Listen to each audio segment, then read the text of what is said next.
The fire had burned down to coals by the time Vesna found him. She almost didn't. The smoke from the collapsed granary still hung low over the valley, thick and white, and the ridge wolves had retreated an hour ago, leaving the dead in the mud and the dying scattered across the lower pasture like discarded things. Vesna was not a healer. She was a dye maker. She had a cottage at the edge of the Ashford settlement, a stone building with stained walls and vats of color that never fully washed from her hands, and her only reason for being anywhere near the pasture was that she had run the wrong way when the raid started, and the smoke had confused her sense of direction entirely. She found him face down in the river shallows, half in the water. The current was low this time of year, but still cold enough to matter, and he had been there long enough that his fingers had gone the particular grey-blue color she associated with the deeper dyes, the ones that bit into skin and did not let go. She rolled him over, and her first thought was that she had found a dead man.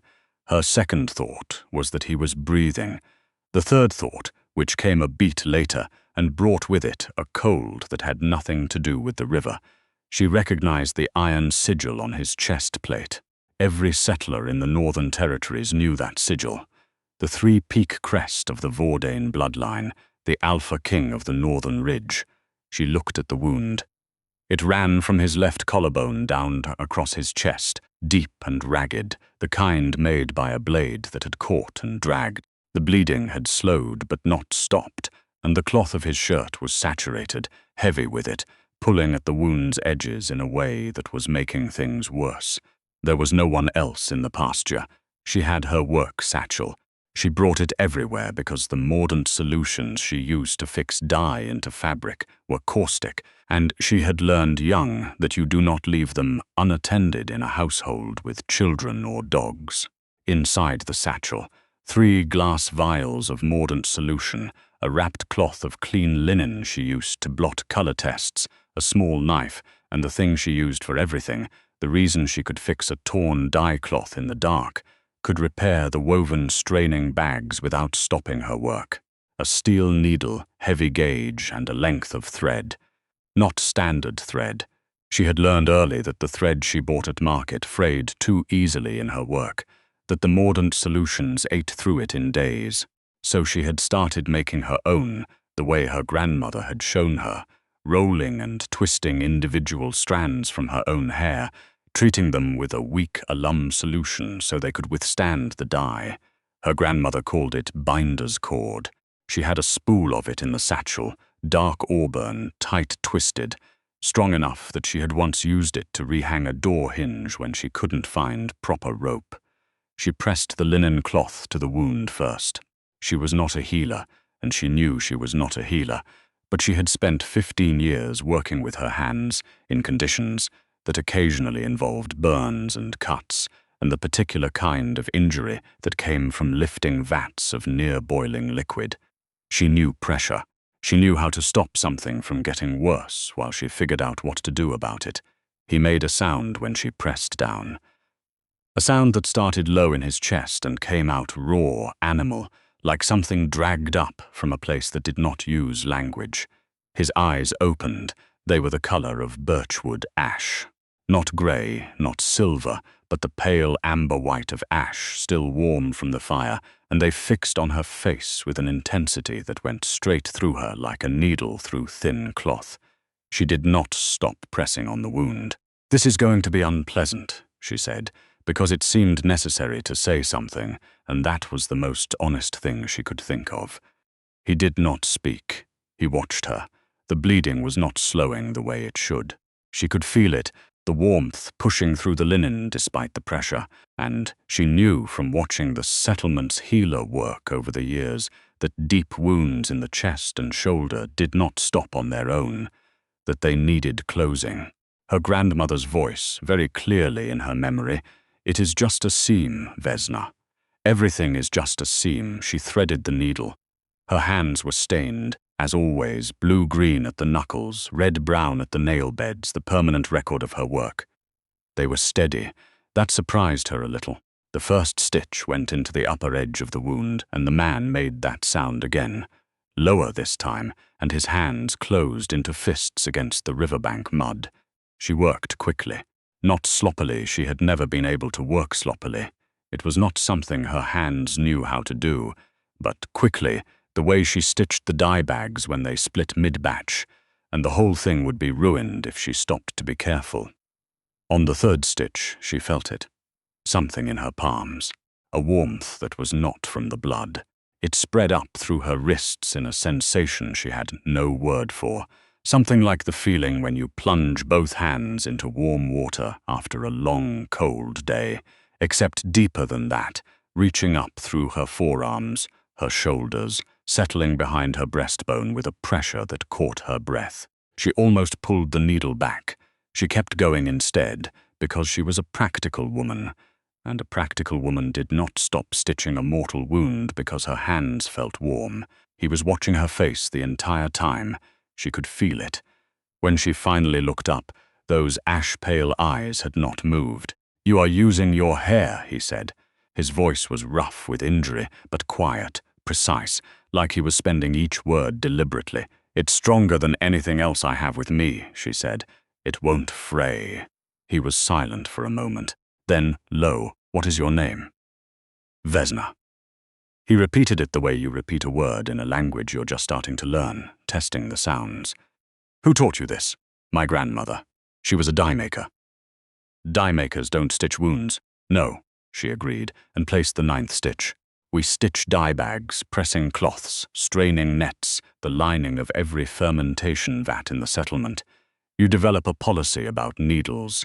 The 10th stitch brought another wave of that inexplicable warmth, and this time it was accompanied by a smell.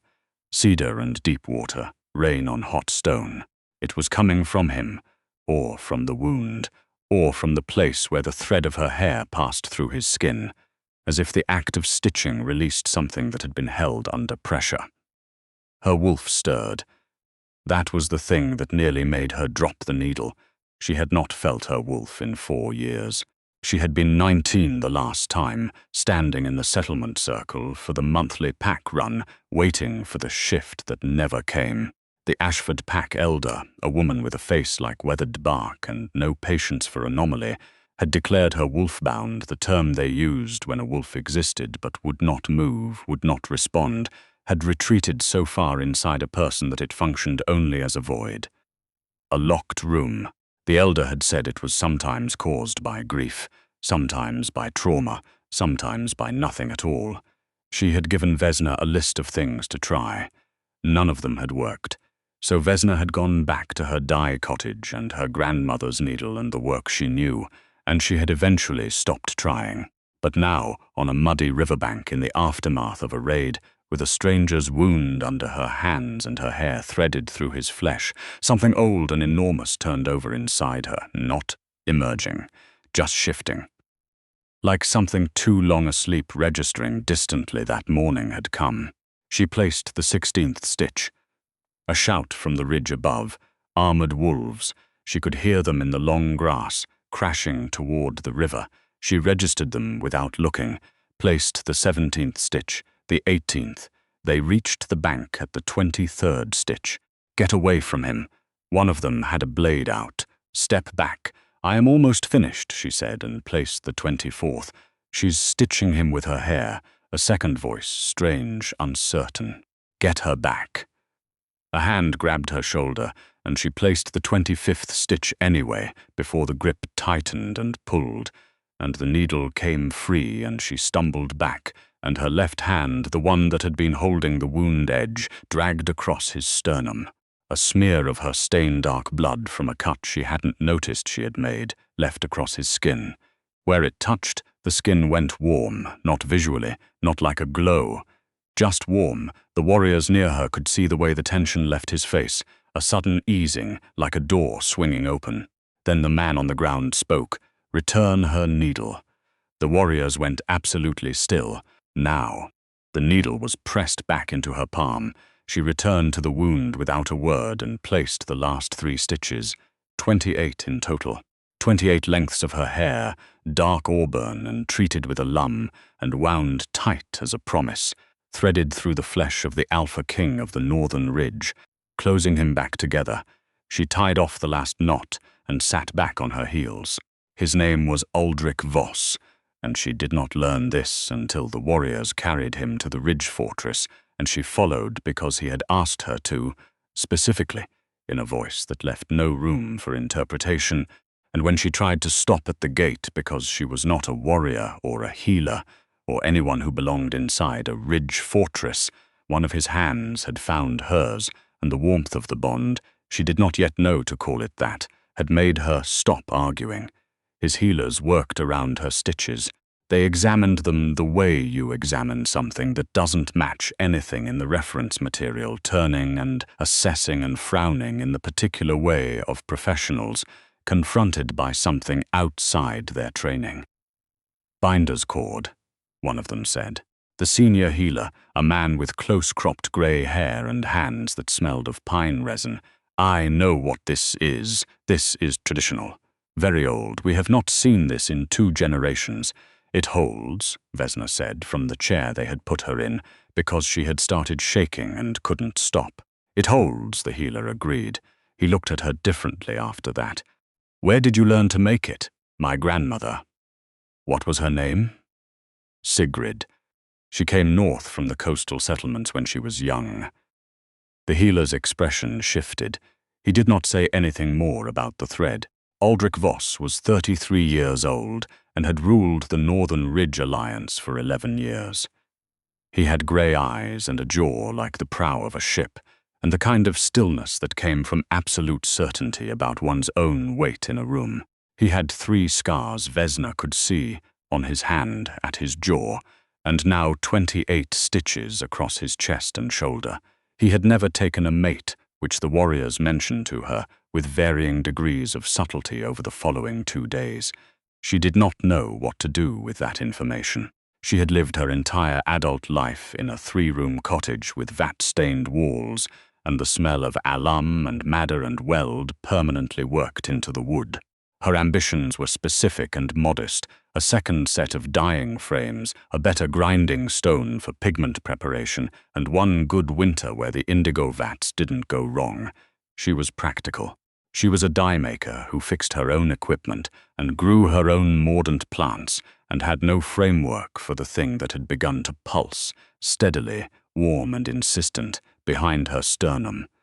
On the 2nd day, Aldrich found her in the fortress courtyard where she had been attempting to leave. "Where are you going?" he said.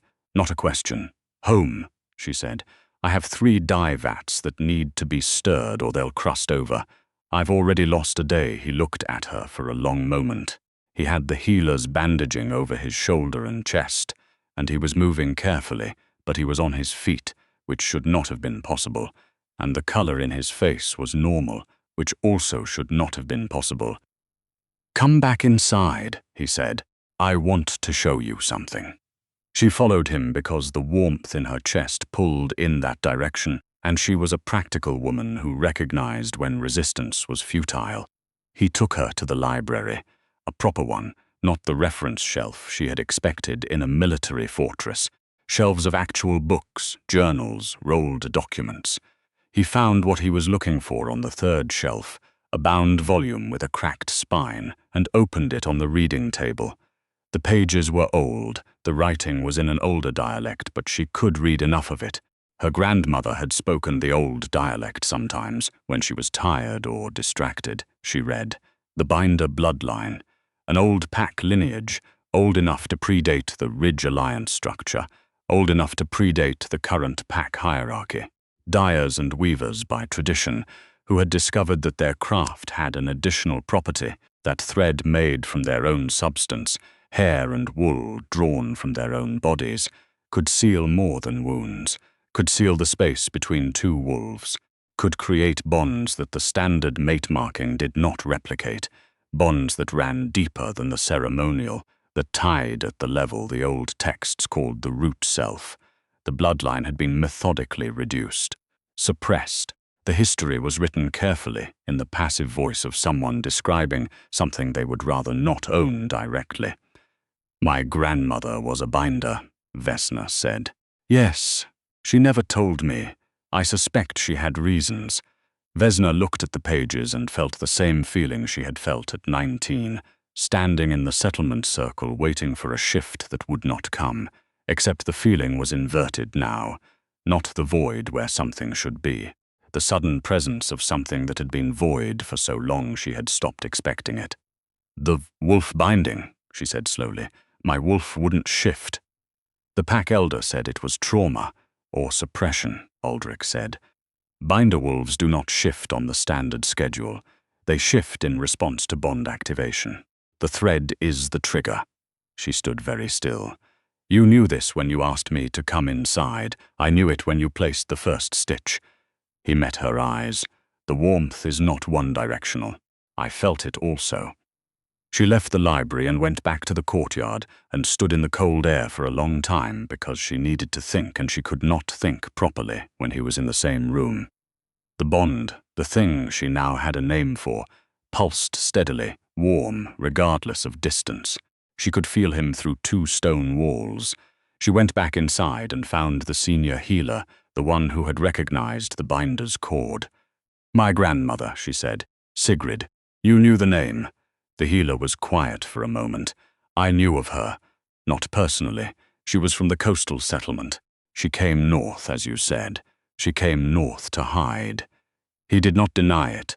There were those who did not want the binder bloodline integrated into the Ridge Alliance. They believed it created an imbalance of power. A binder bonded to an alpha produces a pairing that the standard hierarchy cannot contain, because the bond overrides rank, because the bond supersedes rank entirely. He looked at her carefully. 28 stitches, Vesna. The texts describe a full bonding as requiring 7. You have created 28. She went back to the library that night and read until the candles burned low. She read about the Ridgeclaw faction, the alliance of Eastern packs that had spent 2 generations working to eliminate the binder bloodline. Not from hatred exactly, but from fear. The same kind of fear that made her grandmother come north and make herself small, and teach her granddaughter the old thread-making methods without ever saying why the thread worked the way it did. She read about the bond's properties, how a fully activated binder bond was not a tether but a fabric, how it did not diminish either wolf but reinforced both. How the bonded alpha's healing rate increased beyond the normal shifter range, why Aldrich was walking when he should have been bedridden for a week. She read until the words blurred, and then she closed the book and looked at her hands. The stain-dark hands, with the short practical nails, and the alum-ruined skin, and she thought about her grandmother, who had spent 40 years making herself unremarkable, and had still found a way to pass down everything that mattered. She had thought those thread-making lessons were about dye bags. She was wrong. On the 3rd morning, she went to the courtyard again, not to leave, just to be outside, and found Aldrich already there. He was working through a series of slow movements with his good arm, the kind of careful practice a warrior does to assess damage after injury. He did not stop when she appeared, but his attention shifted. She could feel it. An orientation toward her, like a compass needle. "I need to go home," she said. "I know, my vats, I know." He lowered his arm. The grey eyes found her across the courtyard. "I will send warriors to tend them until you return." "I'm not certain I'm returning." A pause. "I know that, too." She looked at him, the 3-peak crest on his chest plate catching the morning light. A man who had ruled a Ridge Alliance for 11 years, and moved through the world with the particular weight of someone who had never once questioned whether they were permitted to take up space. "What do you want?" she asked. It was a direct question, and she knew it was direct, and she asked it anyway because she was a practical woman, and she did not have the patience for long circumnavigation. He crossed the courtyard in a way that was entirely unhurried and entirely deliberate, and stopped close enough that she could smell the cedar rain scent that she had first registered at the riverbank. "I want you to come back. I want you to bring whatever you need to work. I want to know what you are making when your hands are busy and your face goes that particular way." "What particular way?" "Like the work is the only real thing." She did not have a quick answer for that. She looked down at her stained hands and back up at him. "I am not what you expected," she said. "No," he agreed. "You are considerably more than I expected." She went home. She stirred the vats. She stood in her 3-room cottage in the low afternoon light, with her hands wrapped around a mug of something hot, and looked at the walls, stained with 30 years of color, and at her grandmother's needle hanging on its hook by the door, and at the window through which she could see the ridge. She packed a bag, tools, mordant solutions, 3 changes of clothes, her grandmother's notebook, the needle, the spool of binder's cord. She did not need long to decide. She was, after all, a practical woman, and the practical assessment was clear. The warmth in her chest had not diminished with distance, had not faded since the riverbank, and the wolf that had been locked inside her since she was 19 was pressing steadily toward the surface for the first time in 4 years, and she had just learned that she was the last living descendant of a bloodline someone had spent 2 generations trying to erase. Going back to stir dye vats and pretend none of this had happened seemed, on balance, like a poor decision.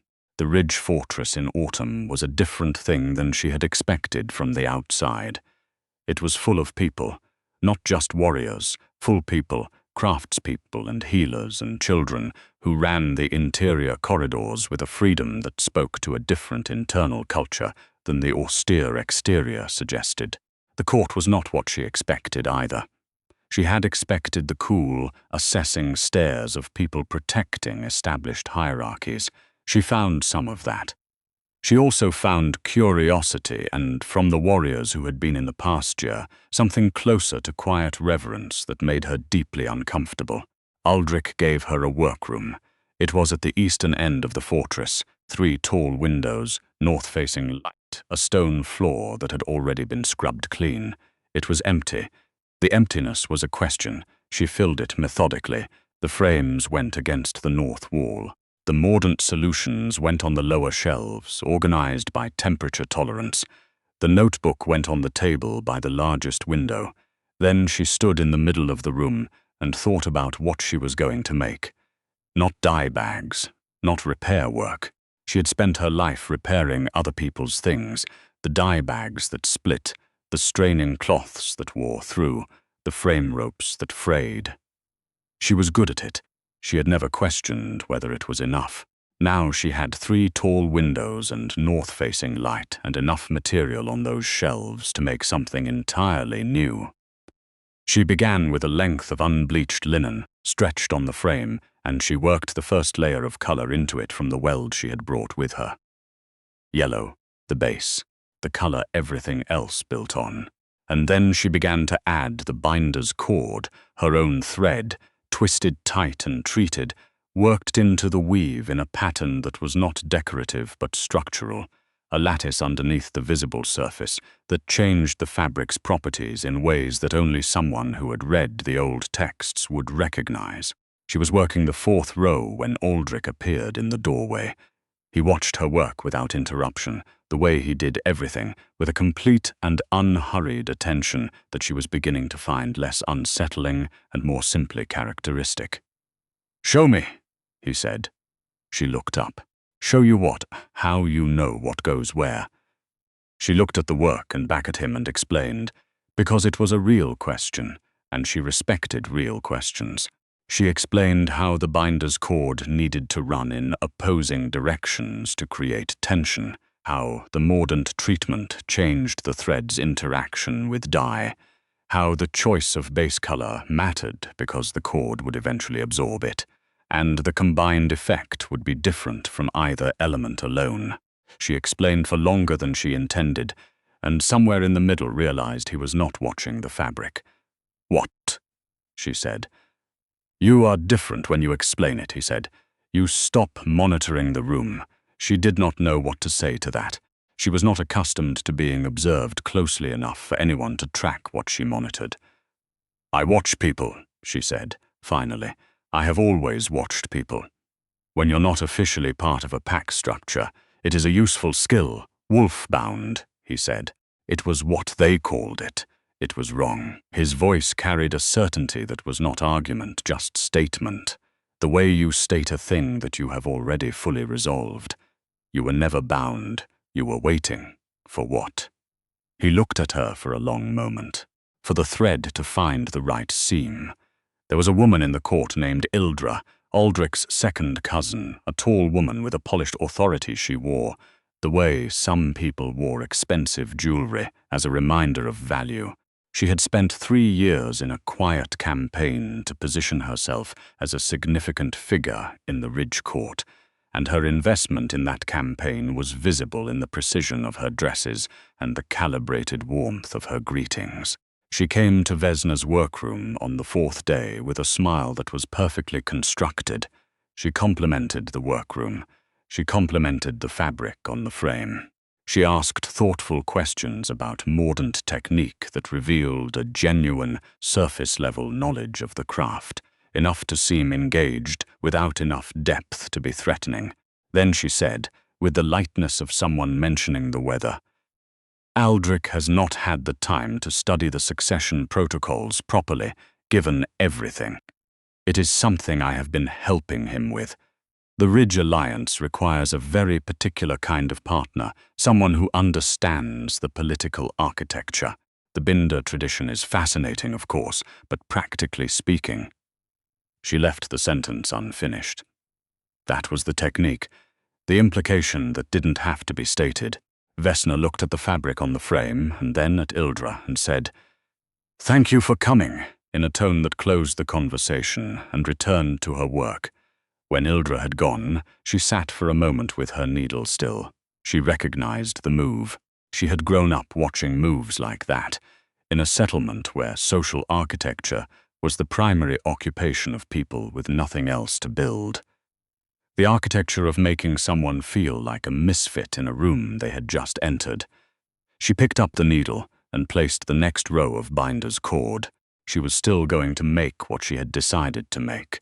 She went to find Aldrich's senior advisor, a woman named Brecca, who wore leather and moved like someone perpetually calculating the fastest route between 2 points. Brecca had the manner of a person who had spent years being the most pragmatic person in any room and had made peace with the social costs of it. "Ildra," Vesna said, sitting down without being invited because Brecca seemed like someone who would appreciate the efficiency. "Yes," Brecca said. "She has allies on the council. 2 confirmed, 1 probable. She's been positioning for 3 years. Her primary leverage is the succession protocol question, which is technically unresolved, and she is correct that it is unresolved, which makes her harder to simply dismiss." Vesna nodded. "Who are the 2 confirmed?" Brecca looked at her for a moment with an expression that recalibrated slightly. "You are sharper than the workroom suggests. I have been invisible for most of my life," Vesna said. "You learn to read rooms when rooms don't bother reading you."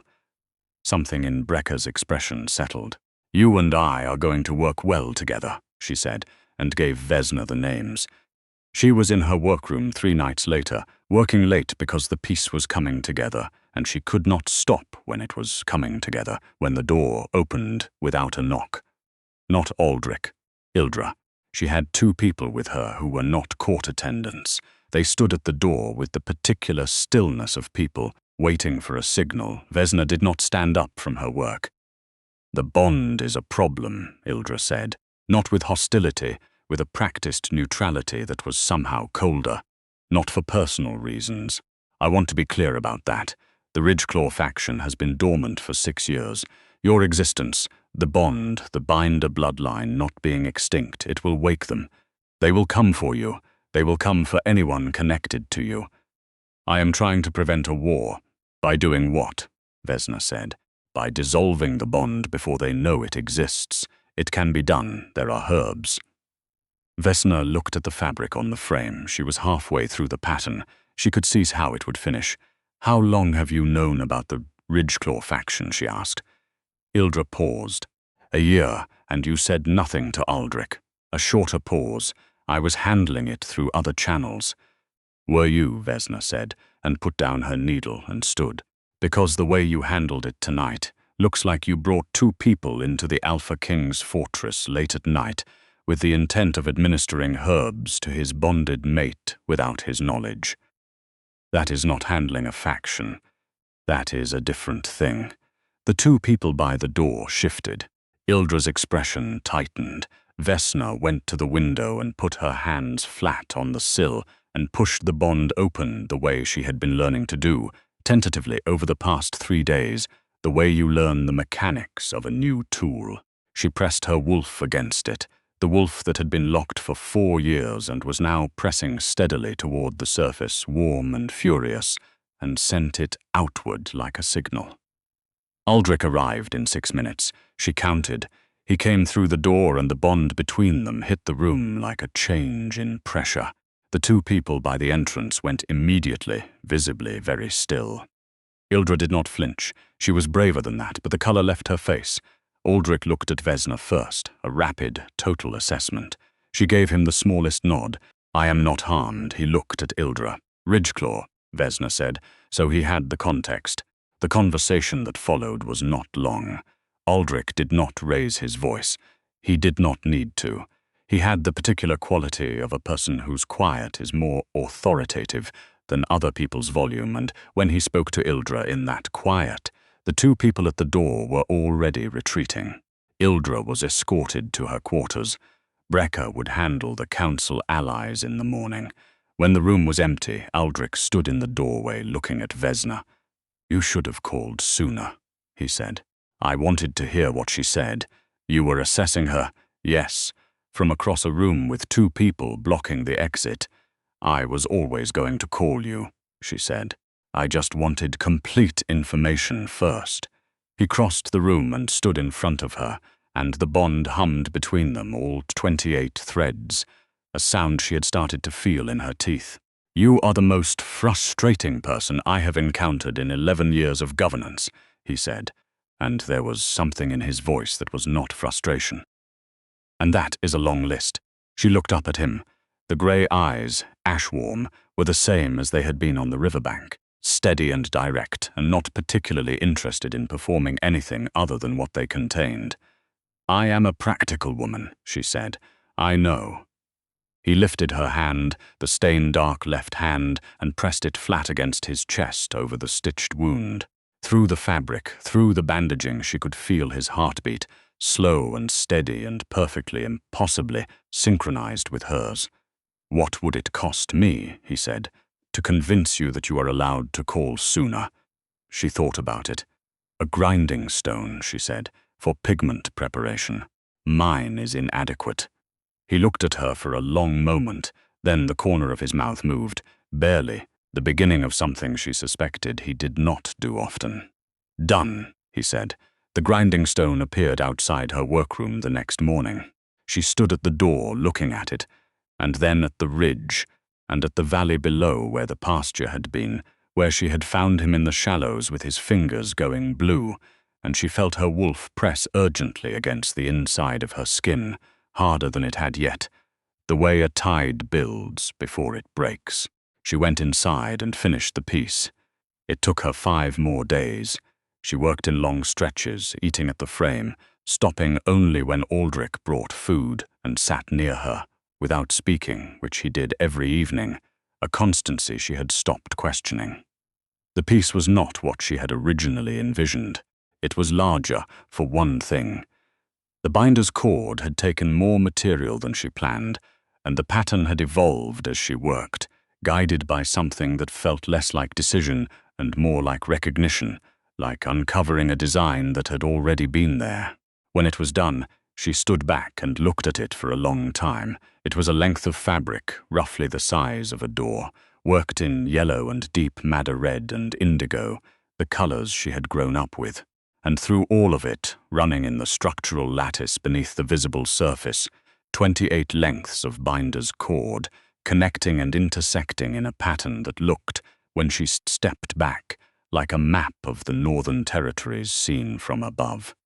She had not planned that. It had arrived on its own. She brought it to Aldrich in the great hall on the 6th morning. She walked in during the council session without announcement because she had spoken to Brekka, and Brecker had confirmed the timing, and every head turned when she entered. She was wearing her working clothes because she had never owned anything else and had not thought to ask for anything else, and her hands were, as always, stained to the wrists. She stood before Aldrich and held out the fabric. He looked at it, then at her. "What is this?" "I don't have a name for it," she said. "The old texts didn't have a name for this specific thing. I think because a binder hasn't made one before." He took it from her hands. Where his fingers closed on the fabric, the binder's cord beneath the surface warmed. She felt it from where she stood, all 28 threads shifting, tightening, locking into a new configuration. More stable, layered. He looked at her with those ash-pale eyes, and she felt through the bond very clearly. Something she recognized because she had been carrying the same thing for days without finding a place to put it down. Something too large to be called certainty and too quiet to be called declaration, but real, absolutely real, in the way that good dye was real, the kind that did not wash out. "It's a map," one of the council members said, leaning forward. "Yes," Vesna said. "Of the territory. Of what the territory could be," she said, "if the alliances held." Aldrich looked at the fabric for a long moment. Then he looked at the council. His voice was quiet, final, the voice that left no space for counter-argument. "The binder's cord has held for 28 stitches through 2 assassination attempts and a ridgeclaw incursion. The piece before you is the only map in this hall that shows the full territorial potential of the Northern Alliance."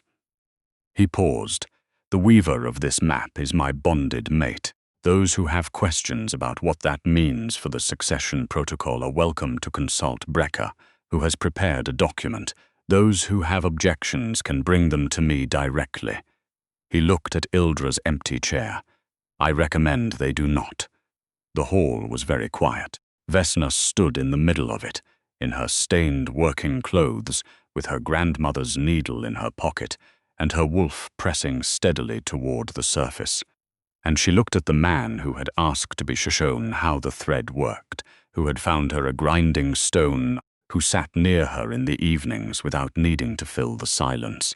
She had been invisible for 23 years, wolf-bound and workshop small and invisible. She was finished with that. That night, standing in the great hall with the fire banked high, in front of the full Northern Ridge Pack and 2 visiting delegations and a handful of Ridgeclaw scouts who had been escorted in specifically to witness and report back, Aldrich marked her. She tilted her head and let him. The vulnerability of the gesture, the deliberate openness of it, was the strangest and most complete thing she had ever done. His mouth found the curve of her neck and she felt his teeth, precise and certain, and the pain of it was immediate and then immediately gone, replaced by a clicking sensation that moved through all 28 threads simultaneously, like a latch finding its seat. 28, said a voice, low, not external, from somewhere below thought, somewhere that smelled of dye and cedar and river water, and one more coming. She pressed her fingers to her sternum. Aldrich felt it through the bond at the same moment she did. She felt his stillness, the controlled, absolute stillness of a man holding something he cannot afford to drop. His hand found hers in the dark of the hall.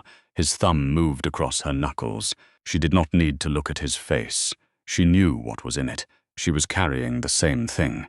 Spring came to the ridge. The thaw ran down the carved stone of the fortress walls, and the valley below went from dead brown to pale green in the space of 2 weeks, the way the north did things, all at once, no gradual negotiation. Vesna's workroom hummed.